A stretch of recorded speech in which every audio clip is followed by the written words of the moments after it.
Well, hey guys, welcome to another live Tuesday night live horror reading. Um, Let me know how my sound is. Is the volume low? Those of you who are watching live. If you're watching later, there's nothing you can do about it. Thanks, Kelly. When I played back a few minutes of Sunday night's episode, I was pretty upset at myself because you can listen to it. It's fine, but it's just not as good as it should be. And my volume input from my microphone right here was set low. I don't know why, if that was an automatic thing that my computer did or what, but I'm going to test it each time now. And it's a good thing I did. I looked at it just now and the input was down again. So anyway, sounds like I've got it fixed.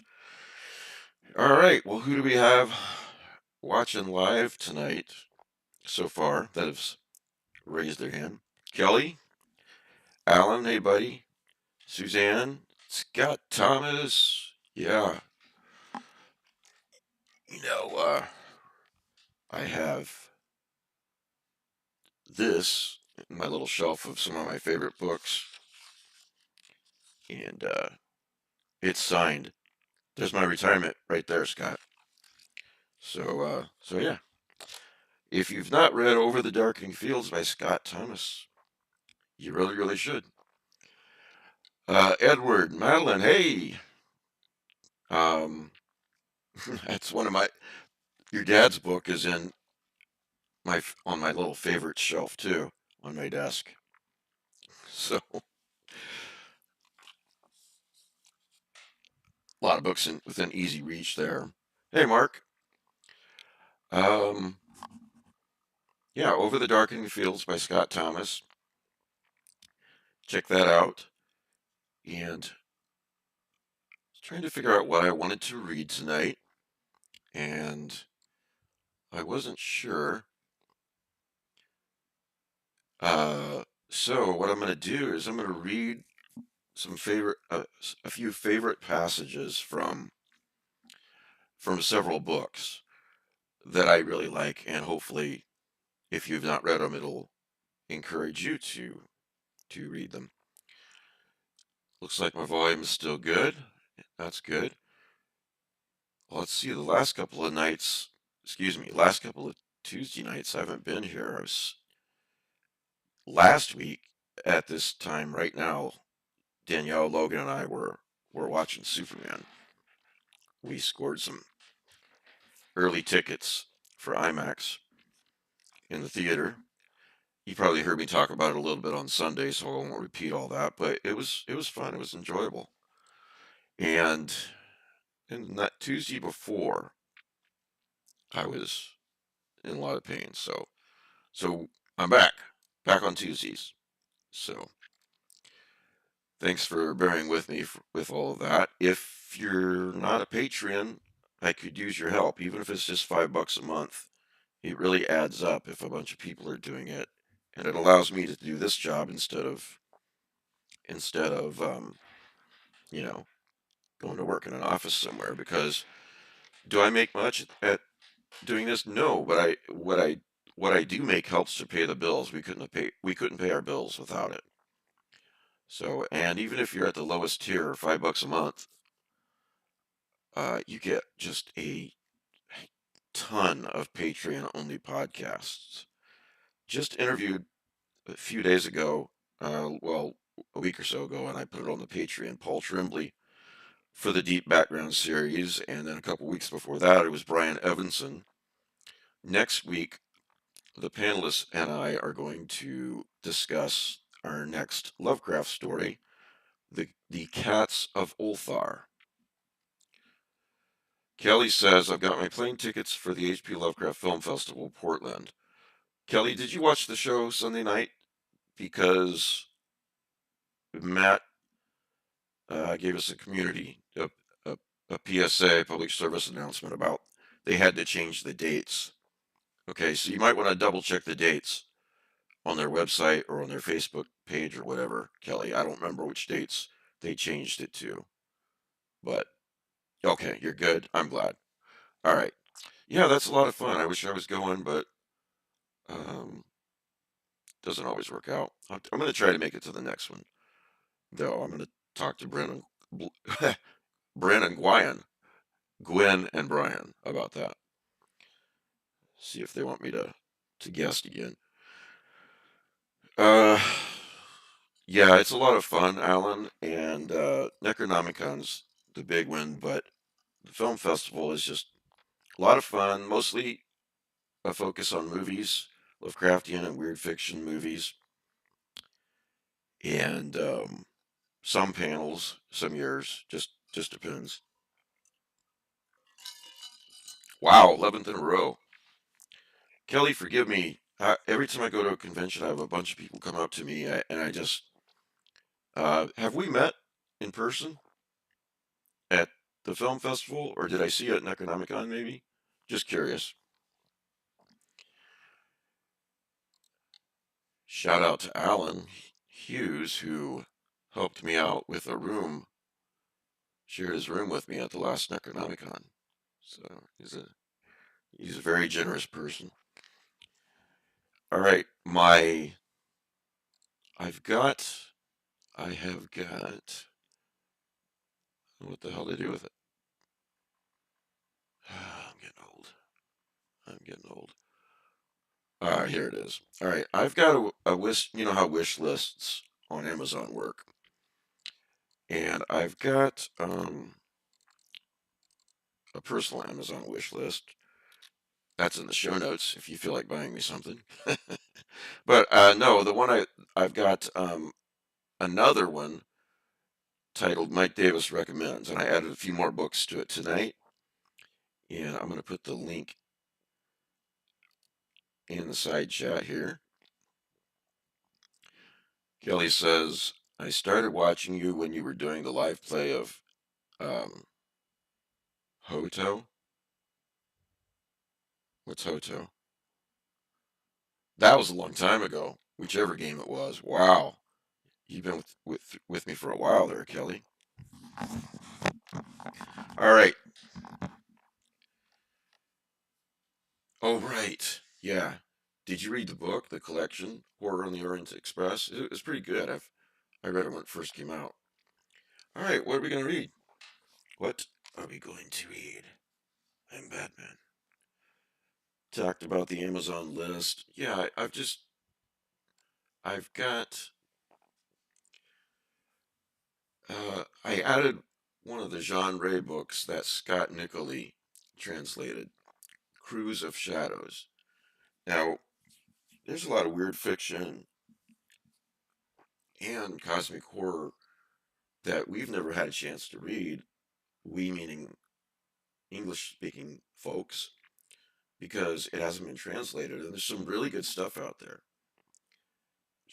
Long story short, Scott Nicolay translated several, like 4 or 5 books with stories written by Jean Ray. And Cruise of Shadows, I think, is the best one. It's available on Kindle and it's available in print. My mic levels have dropped. What's everyone else think? It's still showing. It's still showing 100%. All right. Tell me where we're at before I continue, okay? Actually, let me hang on a second.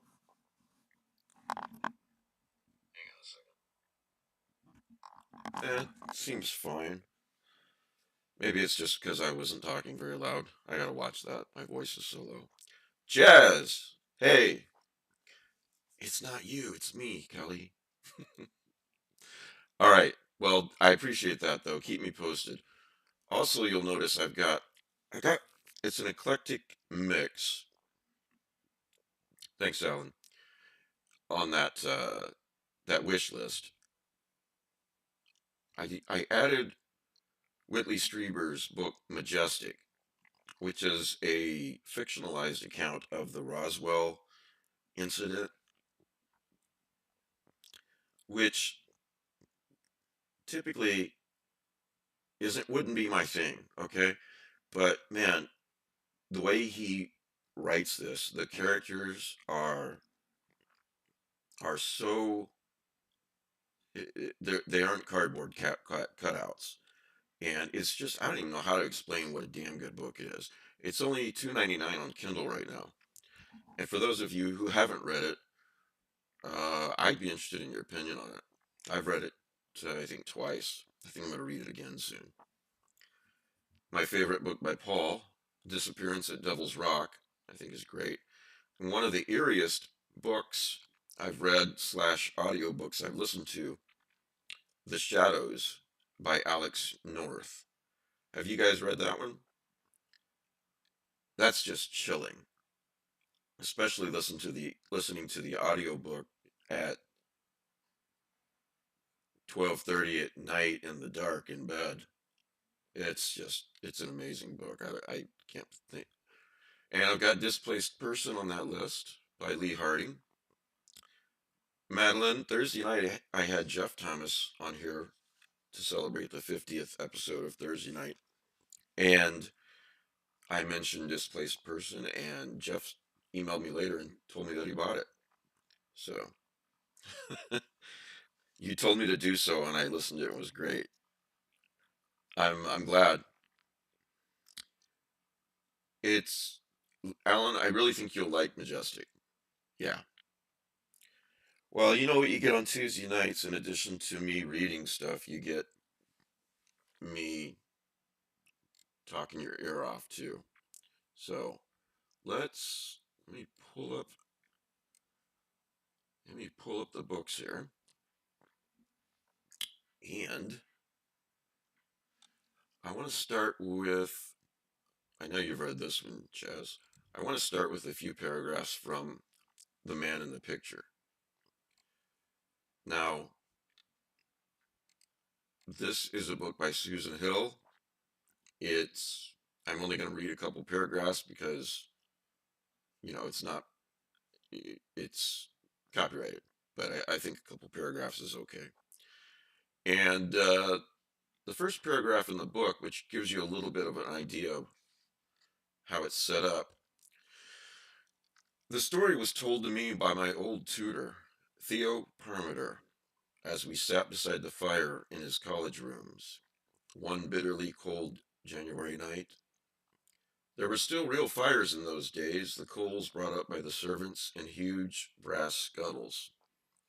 I had traveled down from London to see my old friend, who was by then well into his 80s. Excuse me, there at Cambridge. And I won't ruin it for you. He tells a story to the protagonist, and then let me get to the other part I want to read. After a couple of hours, his friend telling him the story falls asleep in his chair. He's over 80, so he's only heard the first part of the story, but he decides to walk back to his rooms at Cambridge for the night, and they'll continue it tomorrow. All right, so he decides that he wants to go for a walk. It's very late at night, and there's snow and ice everywhere. He's talking about how slippery it is, and then here we go. No one else is out and about, and it's the middle of the night, and it's winter.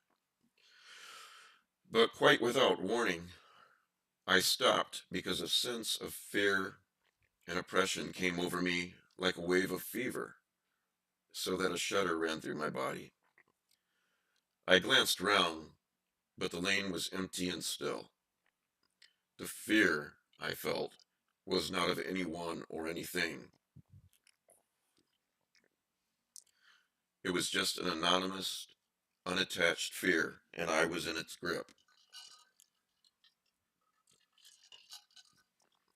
It was combined with a sense of impending doom, a dread, and also a terrible sadness, as if someone close to me was suffering, and I was feeling that suffering with them. A few paragraphs on, he falls down, he falls in the ice. It was at that moment that I heard from a little distance away to my left a cry and a couple of low voices. After that came the sounds of a scuffle, and then another desperate cry. It seemed to be coming from the direction of the backs, and yet, in some strange sense, which is hard to explain, to be not away from me at all, but here at my hand, close to me. So something of that story, it seems to be, is with him, following him on the walk. Now, the students are away for the holiday, so Cambridge is pretty empty. He looks up into, happens to look up at one of the apartments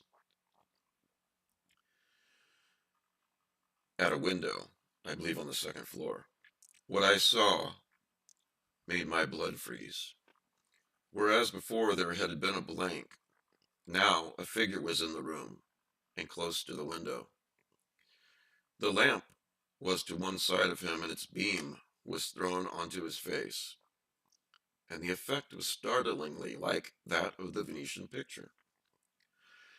Well, there's nothing strange about that. Lamplight and torchlight will always highlight and provide sharply contrasting shadows in this way. No, it was the face at the window by which I was transfixed. The man was looking directly at me, and I could have sworn I recognized him, not from life, but from the picture, because he bore such an uncanny resemblance to one of the faces that I would have sworn in any court that they were one and the same. But how could this possibly be? It could not. So the man in the picture is just very, very atmospheric. I love it. I probably read it a half a dozen times over the years, um, since I discovered it 15 or 16 years ago. All right, sound, is the sound still good, everyone?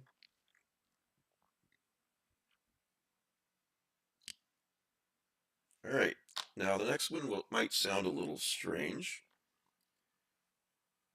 You know, what is this doing in a horror reading? Because it's science fiction,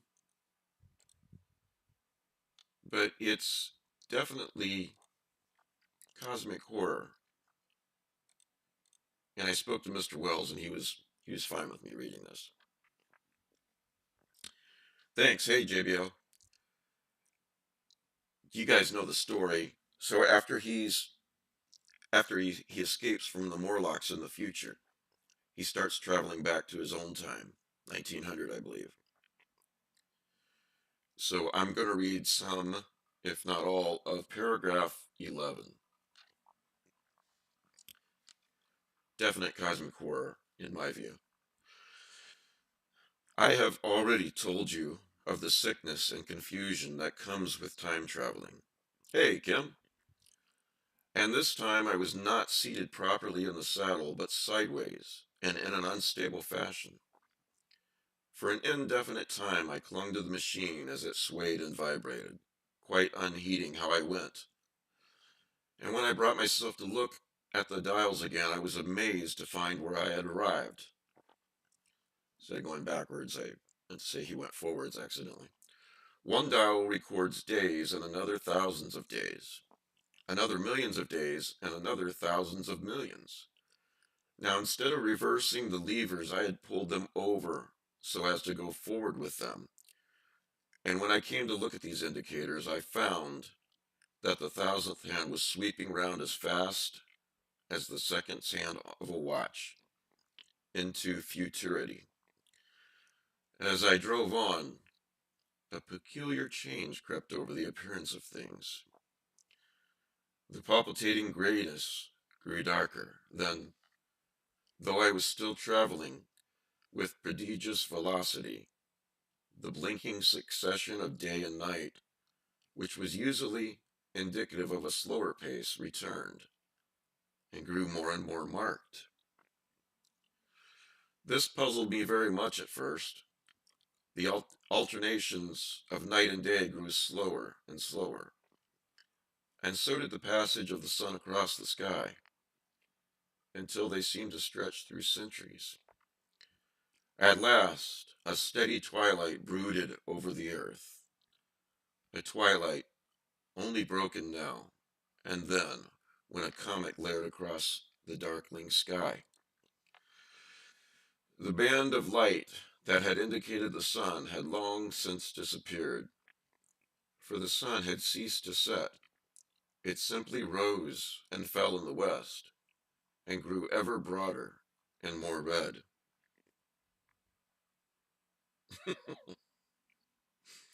All trace of the moon had vanished. The circling of the stars, growing slower and slower, had given place to creeping points of light. At last, some time before I stopped, the sun, red and very large, halted motionless upon the horizon, a vast dome glowing with a dull heat, and now and then suffering a momentary extinction. At one time it had for a little while glowed more brilliantly again, glowed more brilliantly again, but it speedily reverted to its sullen red heat. I perceived by this slowing down of its rising and setting that the work of the tidal drag was done. The earth had come to rest with one face to the sun, even as in our own time the moon faces the earth. Very cautiously, for I remembered my former headlong fall, I began to reverse my motion. Slower and slower went the circling hands until the thousandth one seemed motionless, and the daily one was no longer a mere mist upon its scale. Still slower until the dim outlines of a desolate beach grew visible. Yeah, you're absolutely right, Kelly. Kelly says because we didn't have a lot of knowledge about the life cycle of stars in Wells's day. I stopped very gently and sat upon the time machine, looking around. The sky was no longer blue. Northeastward, it was inky black, and out of the blackness shone brightly and steadily the pale white stars. Overhead, it was a deep Indian red and starless, and southeastward it grew brighter to a glowing scarlet where, cut by the horizon, lay the huge hole of the sun, red and motionless. The rocks about me were of a harsh reddish color, and all the trace of life that I could see at first was the intensely green vegetation that covered every projecting point on their southeastern face. It was the same rich green that one sees on forest moss or in the lichen in caves, plants which, like these, grow in a perpetual twilight. The machine was standing on a sloping beach. The sea stretched out away to the southwest, to rise into a sharp, bright horizon against the wan sky. There were no breakers and no waves, for not a breath of wind was stirring. Only a slightly oily swell rose and fell, like a gentle breathing, and showed that the eternal sea was still moving and living. And along the margin where the water sometimes broke was a thick incrustation of salt pink under the lurid sky. There was a sense of oppression in my head, and I noticed that I was breathing very fast. The sensation reminded me of my only experience of mountaineering, and from that I judged the air to be more rarefied than it is now. Far away up the desolate slope I heard a harsh scream, and saw a thing like a huge white butterfly go slanting and fluttering up into the sky. and, circling, disappear over some low hillocks beyond. The sound of its voice was so dismal that I shivered and seated myself more firmly upon the machine. Looking around me again, I saw that quite near, what I had taken to be a reddish mass of rock was slowly moving towards me. Then I saw the thing was really a monstrous crab-like creature. Can you imagine a crab as large as yonder table, with its many legs moving slowly and uncertainly, its big claws swaying, its long antennae, like carter's whips, waving and feeling, and its stalked eyes gleaming at you on either side of its metallic front? Its back was corrugated and ornamented with ungainly bosses, and a greenish incrustation blotched it here and there. I could see the many palps of its complicated mouth flickering and feeling as it moved.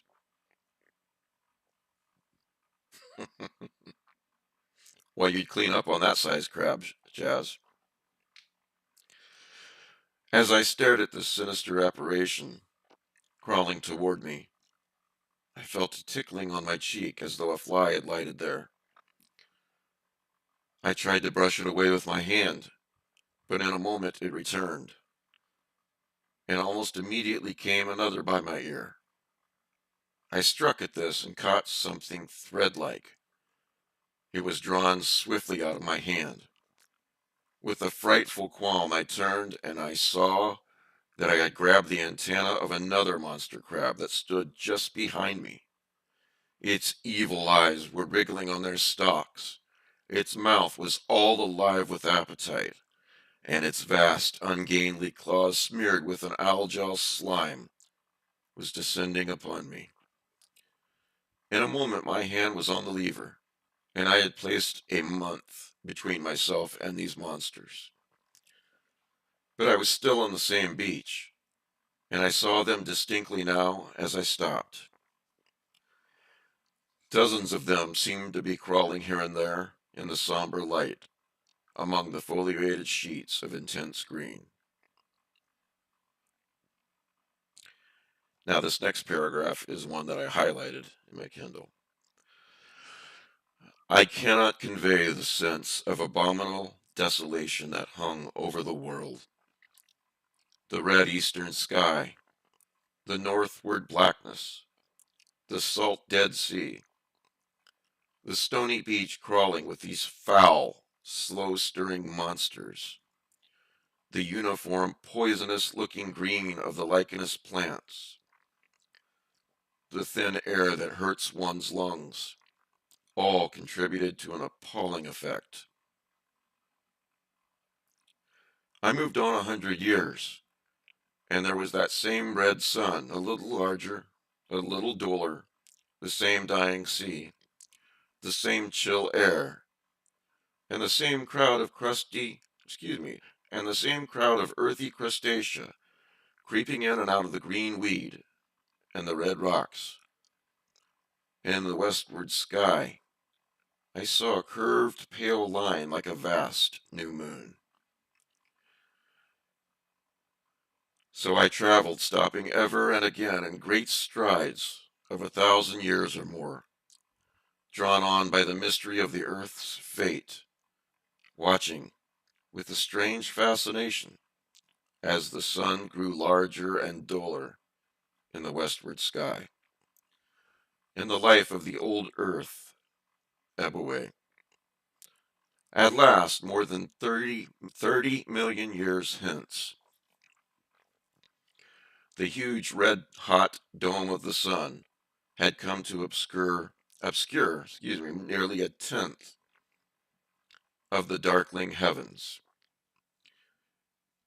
Yeah, Kelly, you're right. This is very well done by Wells, around the beginning of the 20th century, and about 125 years ago, I guess. And we learned so much about the universe last century. Of course, we still have a lot more to learn. But I think about the only thing he got wrong here was the 30 million years. I don't remember how long the Earth's going to be around, you know, estimated, but it's going to be a few billion, I believe. So let me skip ahead to the.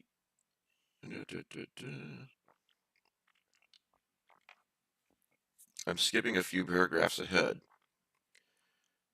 The darkness grew apace. A cold wind began to blow in freshening gusts from the east, and the showering white flakes in the air increased in number. Yes, there was. Called them island universes, galaxies. From the edge of the sea came a ripple and whisper. Beyond these lifeless sounds, the world was silent. Silent? It would be hard to convey the stillness of it.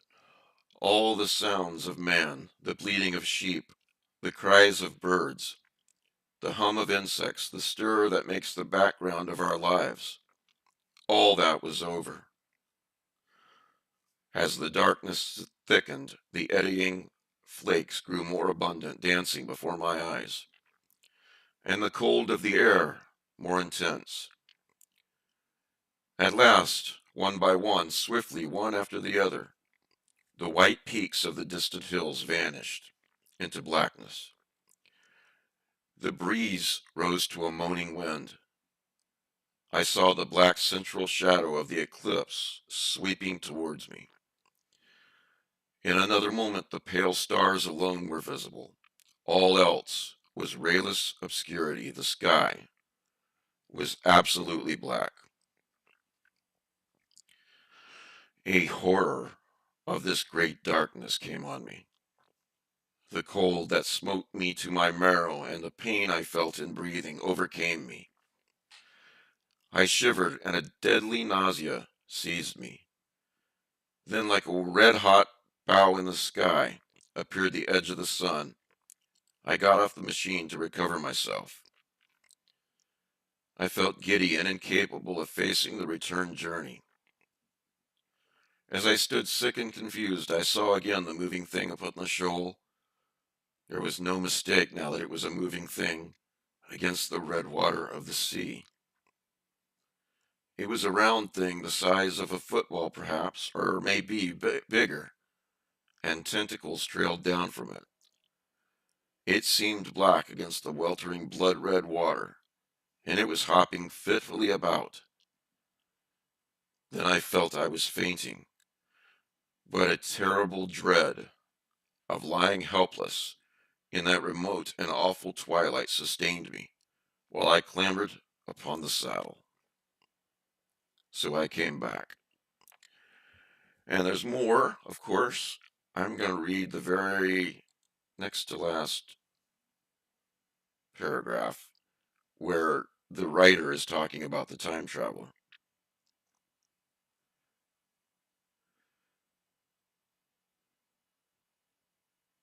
Speaking of man's ultimate destiny, he, I know, speaking of the time traveler, for the question had been discussed among us long before the time machine was made, thought but cheerlessly of the advancement of mankind, and saw in the growing pile of civilization only a foolish heaping that must inevitably fall back upon and destroy its makers in the end.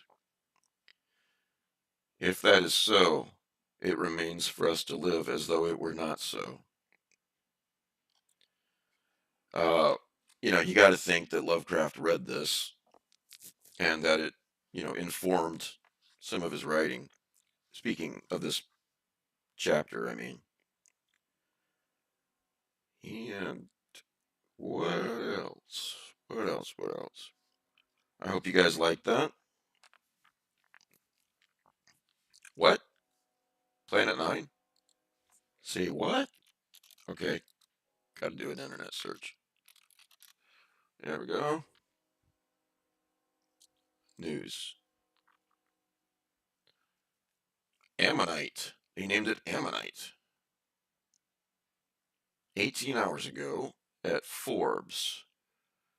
Meet Ammonite, a new world just found in the solar system. An object has been discovered orbiting the sun far beyond Pluto, calling into question theories about a possible planet 9 in the solar system. It was found by astronomers in Japan, in Hawaii. The object is not a planet, but a sudnoid. What is a sudnoid? I don't even know that.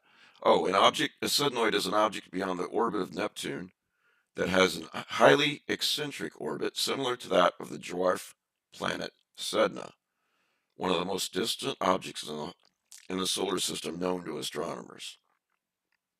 Just think that far away, millions of miles away, and the gravity of the sun still affects it. That's why it's going around the sun. I wonder how big this thing is. Is it a planet or is it a planetoid? Well, I'll have to read more about it later, but gosh, thanks for letting me know, Kim. Holy moly, that's some news. All right. Yeah, it's watching us. By the Moon's Eye. If you read or are reading The Sundowner's Dance by Todd Kiesling, cosmic horror novel, I interviewed Todd this past Sunday. So, yeah, By the Moon's Eye, it's a phrase in the book. Yeah, they knew something was affecting the gravity, Kim, you're absolutely right. So, but they didn't know what, so it was theorized that there was a planet out there affecting it. Shall I read? You guys want me to read one more thing, or are you ready to go to bed? Let me know, let me know, let me know. Well, I'm gonna have a lot of astronomy things to talk about Thursday night.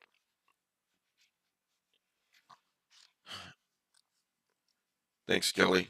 Thanks, Scott. All right.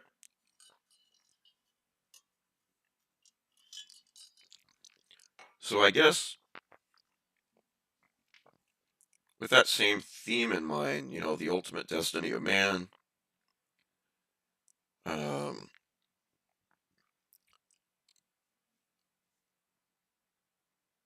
let's. I'm gonna read something that may surprise you as to why I would read a few paragraphs from this. But it's very introspective, philosophical. It is a Star Trek book called Federation. And Federation is in my top 3 or 4 Star Trek novels. It's just fantastically written. Um, this was not phoned in. This is a really wonderful novel. But at the beginning of it, Kirk is in his 60s. It's he has this feeling he's going to die soon. It's a little bit before Star Trek, whichever movie it was that he died in. So I'm going to read a few paragraphs. And he goes back to visit the Guardian of Forever. All right, here we go. And I think you'll see why I'm fitting this in here. If you love Star Trek at all, you got to read this book. Kirk knew his journey would be ending soon. That feeling overwhelmed him even as he resolved from the transporter beam and felt the gravity of this world reassert its hold on him. A hold it had never once relinquished over all the years, all the parsecs, which had passed from that time to now.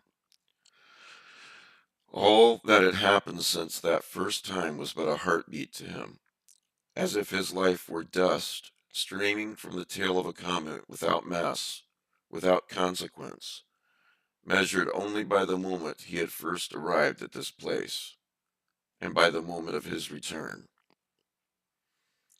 It had been 28 years since he had first set foot here, and Kirk had no doubt that he would never do so again.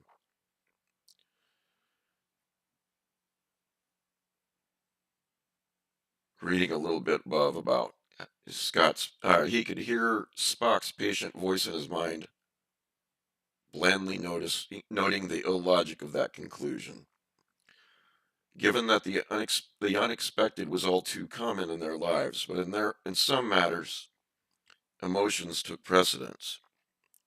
Thank you, Alan. Which is why he had returned. Everything was coming to an end. No matter what Spock concluded, no matter how McCoy argued, Kirk's heart knew the truth of that feeling. This is the last time for so many things, Kirk thought. I'm going to move ahead a little bit. He goes up to the Guardian of Forever, and a young Vulcan scientist greets him. May I show you to your quarters, sir? The Vulcan nodded to indicate a collection of prefab habitat structures a few hundred meters away, assembled within a clearing in the ruins of the city, or whatever it was. A quarter century of study by the Federation's best xenoarchaeologists had been unable to reveal the purpose of this place, only that its primary structures were at least 1 million years old, and the age of its oldest structure was exactly what Spock had later surmised: 6 billion years. 6 billion-year-old building. Hope you can see the element of cosmic horror there. And let's move ahead a little bit more. He asks the Vulcan to leave him alone for a few minutes with the Guardian of Forever, which has not spoken to anyone in almost 3 decades. The Guardian of Forever, a large, rough-hewn torus 3 meters in diameter, a repository of knowledge, a passageway into time, its own beginning and its own ending, a mystery, perhaps the mystery. Kirk gazed upon the Guardian and remembered. A question. Since before your sun burned hot in space and before your race was born, I have awaited a question. Those were the first words the Guardian had spoken to him. Move ahead a little bit more.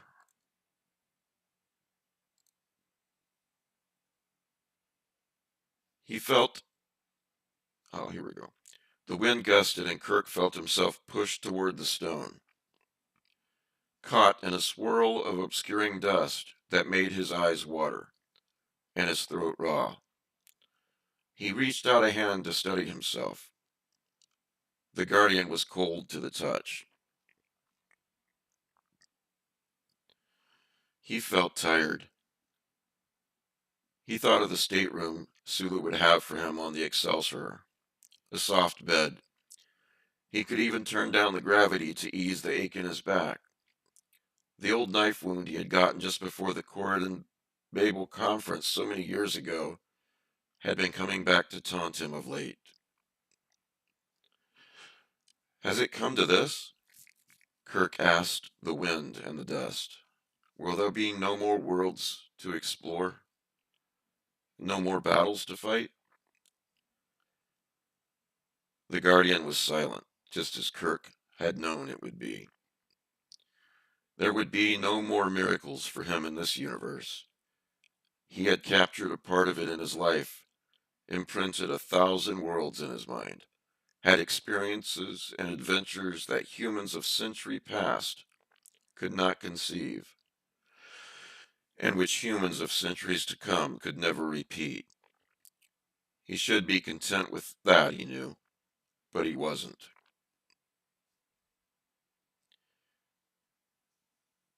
His doubts, now with the journey's end in sight, with the knowledge that it was time to put aside those things left unfinished, Kirk was not ready. His doubts tortured him. For all that Kirk had he done enough? Could anyone have done enough? And this is the part I highlighted too. Or was it all without meaning? Was life a simple tragedy of distraction from birth to death, with no more purpose than this stone before him? Kirk knew his journey would be ending soon, and this far into it, he still did not understand what had driven him to take it, nor long to continue it. Alone, he whispered a single word to the wind and the dust. Why? And for the first time in 2 decades, the guardian of forever answered. That is the prologue before the story starts. So I love that book. There are some Star Trek novels out there that were definitely phoned in, but this is not one of them. By the way, one of my other favorites is called Time for Yesterday, and the Guardian of Forever is in that one too. And that's not really it's the Guardian's fascinating, right, as a fictional entity, but that's not why I like those two novels. They're just the characters are so well drawn, so well realized. You know, um, the situations that they're in. It's just they're both very good novels. Time for Yesterday, and this is called Federation. So, did you read that a while back, Kelly? All right, so here's what I'll be here Thursday night, same bat time, same bat channel, 10 p.m. Eastern, and do my usual Thursday night chat. Scott, your brother was on the Thursday night show last week, so that was a fun conversation. And then this Sunday, I will be speaking with the writer Ian Rogers, a really, really good writer. And so Google him, Ian Rogers. Anyway, to those of you watching that are patrons, thank you for keeping me in business. And if you're not, and you enjoy these chats and the Lovecraft easing projects, please please become one and help me out. Hey, you can always quit if you need to. It's easy to do so, and if you can't, if you're a patron and you need to, if your financial situation changes and you need to stop and you can't figure it out, I don't want to keep anybody simply because they don't know how to unsubscribe. All you got to do is email me and I'll help you. So thanks everybody. Good night, and good luck. Appreciate you guys. Thanks for spending part of your Tuesday night with me. Good night.